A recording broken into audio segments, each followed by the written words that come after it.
Salam əziz tələbələr, bugün sizlərə 14 sentyabr muhteşem üsulü imtahanının 60-70-ci sual aralığını matematiğini izah edəcəm. Bunlar imtahana düşmə ehtimalı çox olan suallar deyə bunların həllini sizə göstərmək istədim.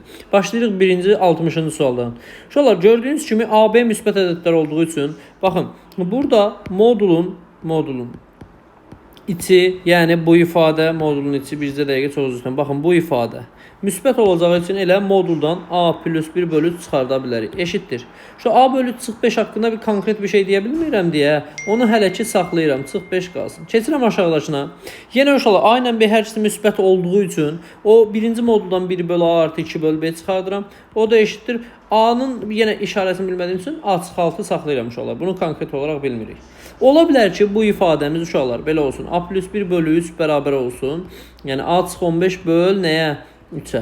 Baxın, gördüyünüz kimi buradan 3'lər ixtisar etsə, A'lar da ixtisar edər. Yəni bu bərabərlik ödənə bilməz. Ona görə məcburuq ki, biz bu moduldan mənfisini çıxardaq. Yəni yazaq A plus 1 bölünsün 3 bərabərdir. 15 çıx A bölünsün 3'ə. Buradan 3'ləri ixtisar edirsən, A plus 1 bərabərdir 15 çıx A deyirsən. Buradan 2A bərabərdir 14 olur. A'mız 7 imiş. A'mızı 7 tapdığımız üçün gətiririk aşağıdakı denkləmdə yerinə yazırıq. 1 bölü 7 artı 2 bölünsün B bərabərdir 1 olur. Şöyle buradan 2 bölü B'miz bizim əlbəttə ki bərabər olur. Mənfi 6 bölünsün 7'yə. Düzmü yazdıq? Yox. Mənfi yox. Müsbət 6 bölünsün 7'yə. Buradan B'mizdə tapdığımız zaman uşaq 3 bölünsün 7. B'miz 3 bölü 7. A'mız 7 olduğu üçün onları bir-birinə böldüyümüz zaman doğru cavab 3 olacaqdır. Növbəti sualımıza keçirik əziz tələbələr. Əgər bunun həllini başa düşdüksə silmək lazımdır. Keçirik növbəti sualımıza, 61-ci suala. Gördüyünüz kimi bizə verilib A küməsi, C küməsi, B ilə A'nın kəsişmə. Bu tip sualları həll eləmək üçün mən düşünürəm ki, ən yaxşı versə şəkil çəkməkdir. Amma bizim çəkdiyimiz şəkildə mütləq şəkildə A, B-nin alt küməsi olmalıdır. Deyəlim ki, bu B küməsidir. A küməsində bura çəkirəm. Hətta sizin üçün biraz bu tərəf əl çəkəcəm ki, burada kəsişməni görə biləsiniz. Bunu çəkdim. C küməsində bunlarla kəsişdirirəm. Baxın, bu formada bir dənə şəklimiz olsun. Buna deyək B küməsi, buna deyək A küməsi, buna deyək C küməsi. A küməsi 1, 2, 3'dür. Deyir ki, C küməsi 4, 5, 6, 7, 8'dir. Yəni əslində A ilə C-nin kəsişməsi yox imiş. Ona görə mən hətta bu şəkli baxın, fikrimi sonradan dəyişirəm. Bura keçirdirəm. Hətta elə yox, bax, bu formada. Yəni A ilə C-ni kəsişdirmirəm. Buna C deyirəm, buna B deyirəm, buna A deyirəm. Gördüyünüz kimi A küməsi 1, 2, 3'dür, C küməsi 4, 5, 6, 7, 8'dir. B kəsişmə A ilə C-nin birləşməsi 1, 2, 3, 6, 7 düşür. Yəni zaten 1, 2, 3 burada var idi. Düzdürmü? 6, 7 də həm C-də həm B-də olan eleman olduğu üçün buraya yazıram. O zaman məcbur olaraq 4, 5, 8'imiz düşür C-nin içinə. Deyir ki, B ilə A-nın farkı, C-nin alt küməsi. Gördüyünüz kimi bizim şəkildə bu ödənir. Sonra deyir C-nin fark eləyir A ilə B-nin birləşməsində. Yəni yalnız C-də olan elemanları axtarırıq. Biz onu artıq şəkildə görürük ki, 4, 5, 8 elemanlardır. Keçirik növbəti sualımıza, 62-ci suala. Uşaqlar, bu biraz da məntiqi düşünməyə əsaslanan sualdır. Bu 4 elemandan 3'ü ortaqdır. 3'ü ortaqdır. Eyni şəkildə baxın. Məsələn, ola bilər ki, bundan bu bərabər olsun, ola bilər bundan bu bərabər olsun. Bir çox versiya var. Amma biz məntiqən düşünməliyik. Toplamı 2 eləyib, kvadratı 6 eləyən, kvadratları toplamı 6 eləyən ədədlər tapmaq bizim üçün rahatdır. Məncə bu ədədlərimiz, məsələn, hər hansı biri 2'dir, kvadrat 4 eləyir. Biri 0'dır, topladım 0 elədi. Sonra biri 1'dir. Bu toplam 3 elədiyi üçün mən toplamı 2'ye çevirməsi bir dənə mənfi 1 yazıram. Baxın, həm kvadratlar toplamı 6 eləyir, həm də öz toplamları 2 eləyir. Baxaq görə A ilə B-nin kəsişməsində 3 eleman verəcək, verməyəcək. Örnek verəm. X-im 2 olsun, Y-im 0 olsun, Z-im 1 olsun, T-im də mənfi 1 olsun. Baxın, bizim ilk elemanımız 2 üstü 2'dən A küməsinin elemanlarını yazıram. Eləyir 4. 2 üstü Y 1 eləyir. 2 üstü Z bizə 2 verir. 2 üstü T də 1 bölü 2 verir. Bu hazır. B küməsinin elemanlarını yazıram. 2 üstü mənfi X dediği üçün bizə nə verir əziz tələbələr? 1 bölünsün 4 verir. Sonra 2 üstü mənfi Y dediği üçün yenə bizə 1 verir. 2 üstü mənfi Z dediği üçün 1 bölü 2 verir. 2 üstü mənfi T dediği üçün bizə 2 verir. Baxın, yenə gördüyünüz kimi A ilə B-nin kəsişməsi 3 eleman oldu. Bu şərti də ödədik, bu şərti də ödədik. Ona görə bu 4 elemanı siz gətirib bu ifadədə yerinə yazıb kvadrat 4-cü dərəcələrinin toplamını tapa bilərsiniz. 63-cü sual. Yenə mən bu tip sualları əslində əziz tələbələr mütləq şəkildə düşünürəm ki, şəkil çəkmək lazımdır. Baxın, şəkil çəkəndə işlərimiz daha rahat həll olunur. Baxın, burada bir dənə C küməsi yazıram. C, A, B küməsi oldu. İndi əziz tələbələr, bizə nə deyir? Deyir ki, 3-ün birləşməsi 1, 2, 3, 4, 5-dir. C ilə A-nın farkı, yəni C-də olub A-da olmayanlar 1, 2, 3-dür. C-də olub B-də olmayanlar 1, 4, 5-dir. Bunların hər ikisində 1 olduğu üçün demək ki, bu 1 yalnız C-də olan elemandır. O 2, 3, 2, 3 elemanı burada ola bilər. 4, 5 elemanı C-də olub B-də olmayan elemanlar olduğu üçün burada ola bilər. Düzdürmü? Bəli. İndi bizə deyir ki, A ilə B-nin birləşməsi ABC A plus B-dir. Deyir ki, ABC çarpımı neçədir? Uşaqlar, baxıram. Bizim bütün elemanları zaten yazmışıq. Birləşmələri A ilə B-nin birləşməsi bizə əsasən nəyi verir? 2, 3, 4, 5-i verir. Deməli, bizim elemanlarımızın biri 2, biri 3, biri 4, 5 olmalıdır.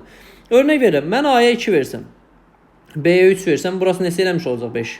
O zaman C-yə də 4 verə bilərəm. Gördüyünüz kimi baxın. 2, 3, 4, 5 elemanlarını yaratdım və şərti ödədim. Deməli A-mız 2, B-miz 3, C-miz 4-dür. O zaman bizdən çarpımını istəyir 24 doğru cavabı yaza bilərik.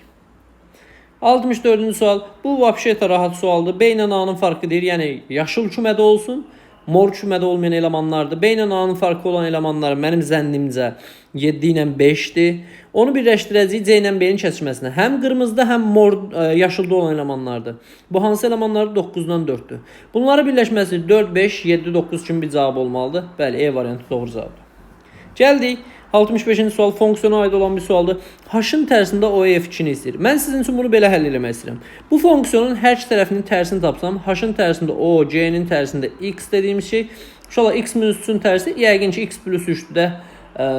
Bunun bilirsiniz tərsini tapmaq üçün bir dənə Y-ə bərabərləyirsiniz. X tapırsınız bu tənədən gördüyünüz kimi Y plus 3-dür. İndi sonra nə edirəm uşaqlar? Baxın. Bu ifadəni götürüb buradan birləşdirirəm.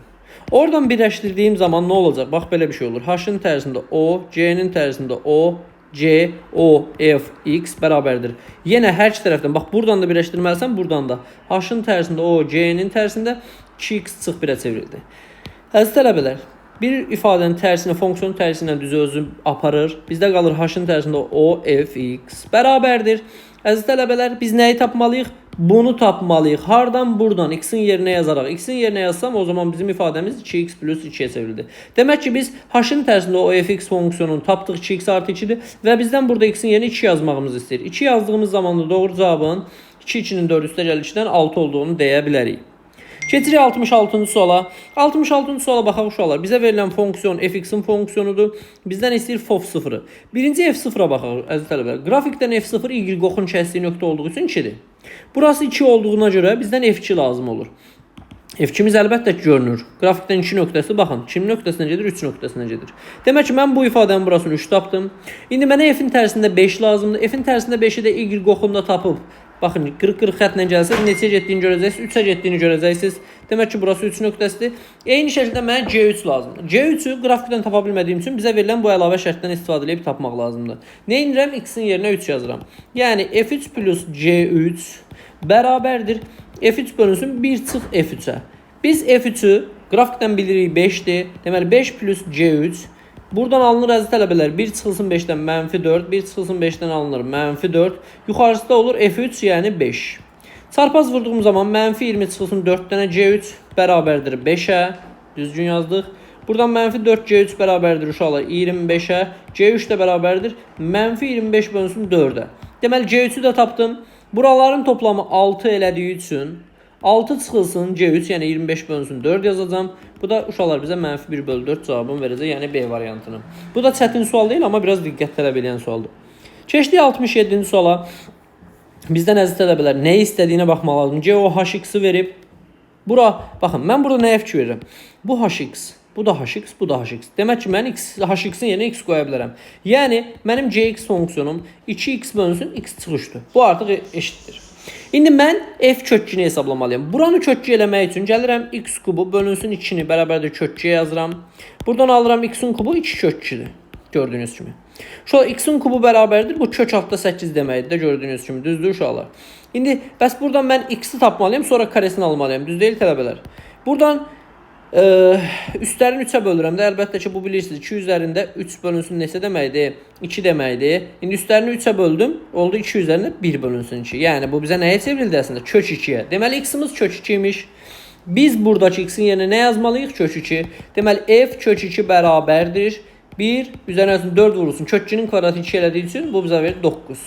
Demək ki, C9 lazımdır bizə, çünki bunu 9 tapdıq.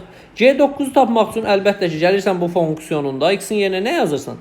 9 yazırsan. 2 vur 9, bir də 9 çıx 3. 18 6-ya böldüyünüz zaman doğru cavabın 3 olduğunu deyə bilərsiniz. Bu da çətin sual deyil, amma biraz diqqətli olmaq lazımdır. İmtahana düşə bilər. 67-ci sual. Gəldik 68-ci suala əziz tələbələr. 68-ci sualda cx fonksiyonunu mənə verib, bir onlar haqqında işlem verib və məndən f8 istəyir. Birincisi, mən qrafikdən C10'un 12 olduğunu görürəm. C0'ın da 2 olduğunu görürəm. Və cx fonksiyonu əlbəttə ki, siz də bilirsiniz ki, doğrusal fonksiyondur. Yəni ax artı b şəklində qurula biləcək bir fonksiyondur. Bu şərtləri ödəyən bir fonksiyon qursam, yəni 10 yazanda 12, 0 yazanda 2 verən fonksiyon x artı 2'dir. Yəni cx-imiz x artı 2'miş. C10'u bildiyim üçün gətirib yerinə yazıram, olur 12. Deməli f0'ın 1/12'dir. Buradan əziz tələbələr, baxın, f cx, yəni cx yerinə yazsam fx plus 2, fx vurulsun cx, yəni x plus 2. Demək ki, bu bir zincir fonksiyondur. Sənə f0 verib f8 istəyir. Ona görə x-in yerinə 0 yazırıq. f2 bərabərdir f0 vurulsun 2.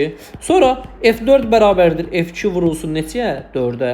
Bu formada getdiyi üçün ən axırıncı. f8 bərabərdir f6 vurulsun 8-ə. Bunların hamısını bir-birinə vurduğumuz zaman hər kəs ixtisar edir. Ən böyüyü f8, ən kiçiyi f0, bir də 2, 4, 6, bir də 8 qalır. Əziz tələbələr, zaten mən f0 bilirəm, nədir? 1/12'dir. O zaman bu ifadə 2 çarpı 4 çarpı 6 çarpı 8/12'dən doğru cavabı bizə neçə verəcək? Əlbəttə ki, 32 verir. Neçə verir əziz tələbələr? 4, 6, 32 verir. Demək ki, f8'imiz 32 imiş. 69-cu sual. Baxın, polinoma aid imtahana düşmə ehtimalı yüksək olan bir sualdır. Bu sualda baxıram nədir? Əgər bu qx bir polinomdursa, demək ki, bu px x kvadrat plus 2 tam bölünməlidir. Yəni, buna böldüyümüz zaman qalıq 0 olmalıdır. Biz bölmə işləmini eləyəndə x kvadrat yerinə mənfi 2 yazırıq, 0-a bərabər eləyirik. Demək ki, bu polinomda x kvadrat yerinə eksi 2 yazdığımız zaman 0 almalıyıq. Yazıram, olur eksi 2x. Artı yox, daha doğrusu, çıx 2a plus bx plus 4 bərabər deyirəm 0 olur. Buradan göründüyü kimi x-lar getsin deyə b-yə 2, ədədlər də getsin deyə a-ya 2 verdim. Demək ki, mənim px polinomum uşaqlar yerinə yazdığım zaman x kubu plus 2x kvadrat plus 2x plus 4'dür. Hətta bunu biraz sadələşdirsəm, px polinomum x kvadrat plus 4 sadələşməsi, yəni çarpanlara ayırıram. Burada narahatçılıq yoxdur. Bir də x plus 2'dir səhv eləmirəmsə. Baxım, düz yazdım tələbələr. Səhv yazmışam, çünki burada düzgün çarpanlara ayırmadım. Gözümdən qaçdı. X kvadrat çıxartdım x plus 2 uşaqlar. Bir də 2'ni çıxartdım x plus 2. Demək ki uşaqlar, bu ifadəmiz bizim əslində x kvadrat plus 2 vurulsun x plus 2'dir. Bu bizim px'imiz. İndi uşaqlar, mən buradan p-1 lazımdır buranı həll etmək üçün. p-1 tapmaq üçün x-in yerinə -1 yazıram. Olur 1 vurulsun 3'dən 3. P-1'im 3'dür. Yəni bu ifadəmiz 3'dür. Demək ki bizdən C-ni tapmaq üçün zaten A-nı B-ni tapmışam 2 2'dir. C-ni tapmaq üçün görə Q neçəni tapmalıyıq? X-in yerinə -3 qoyanda C-ni tapmaq üçün Q1'i tapmalıyıq. Q1'imiz C-dir. Baxın, Qx polinomu Px'in x kvadrat plus 2'ye bölümündən alınan bir şeydir. Bunu x kvadrat plus 2'ye böləndə bizim Qx'imiz elə x plus 2 olacaq. O zaman buradan Q1'i hesablayacaqsın, neçə eləyəcək? 3. Bu da bizim üçün C olduğu üçün burada 3 yazdıq. Topladıq 4 artı 3'dən cavabımız 7. Demək ki, bizdə ABC cəmi 7 verəcək. 70-ci sual son sualımızdır tələbələr. Baxırıq uşaqlar. Verib ki PQX, yəni P'nin içində QX, BX plus C eşittir 2 vurulsun PX'e, yəni 2 vurulsun AX'a. Baxın, fonksiyon kimi düşünəndə bu AX'dırsa, BX plus C'ni hesablayanda X'in yerinə BX plus C yazmaq lazımdır. Bu eşittir uşaqlar nəyə? 2AX'a. Vurub açırıq ABX plus AC bərabərdir 2AX'a. Buradan bu məlumdur ki, AB bərabərdir X'in qabağında olduğu üçün 2A'ya, B'miz 2'dir. Zaten AC 0 olmalıdır deyə və adam mənə A fərqli 0 olduğu üçün C'miz 0'dır deyə bilərik. Baxın, C'miz 0'mış. Bu məlum. B'ni də bilirik 2'dir. İndi gedirik, nəyi tapmaq lazımdır bizə? P1 çıx Q1'dən 5'e eşitdir A'nı tapmaq üçün. P1'im A. Q1'im bu 0 olduğu üçün B bərabərmiş 5'e. Zaten B'ni 2 bildiyim üçün A'mda oldu 7. Demək ki, mənim Px polinomum 7x'dir. Qx polinomumda uşaqlar B'nin yerinə 2 yazdığım üçün 2x'dir. P birim eləyir 7, Q birim eləyir 2. Bunları topladığımız zaman doğru cavab nədir? 9. Demək ki, bu ifadələrdə belə həll olunur. Uşaqlar, bu imtahana düşə biləcək suallardır. Konkret olaraq Teorius imtahanına düşə biləcək polinom fonksiyon suallarıdır, kümə suallarıdır. Bunları sizə izah elədim. Siz hər imtahan möhtəşəm üsul denəmə sınavlarına qoşula bilərsiniz. Qoşulub Teorius imtahanına birə-bir uyğun olan matematik suallarla tanış olun. Yəni bunlar hər biri fərqli tərz suallardır. Fərqli tərz suallar olduğu üçün bunları işləmək mütləqdir ki, imtahanda qabağımıza çıxdığı zaman biz onlara reaksiya verə bilək, tez bir zamanda həll edə bilək. Bu sualların hər biri orijinal olaraq özüm tərəfindən yazılır. Hər birinizə uğurlar arzulayıram. İnşallah istədiyiniz nəticəni əldə edərsiniz.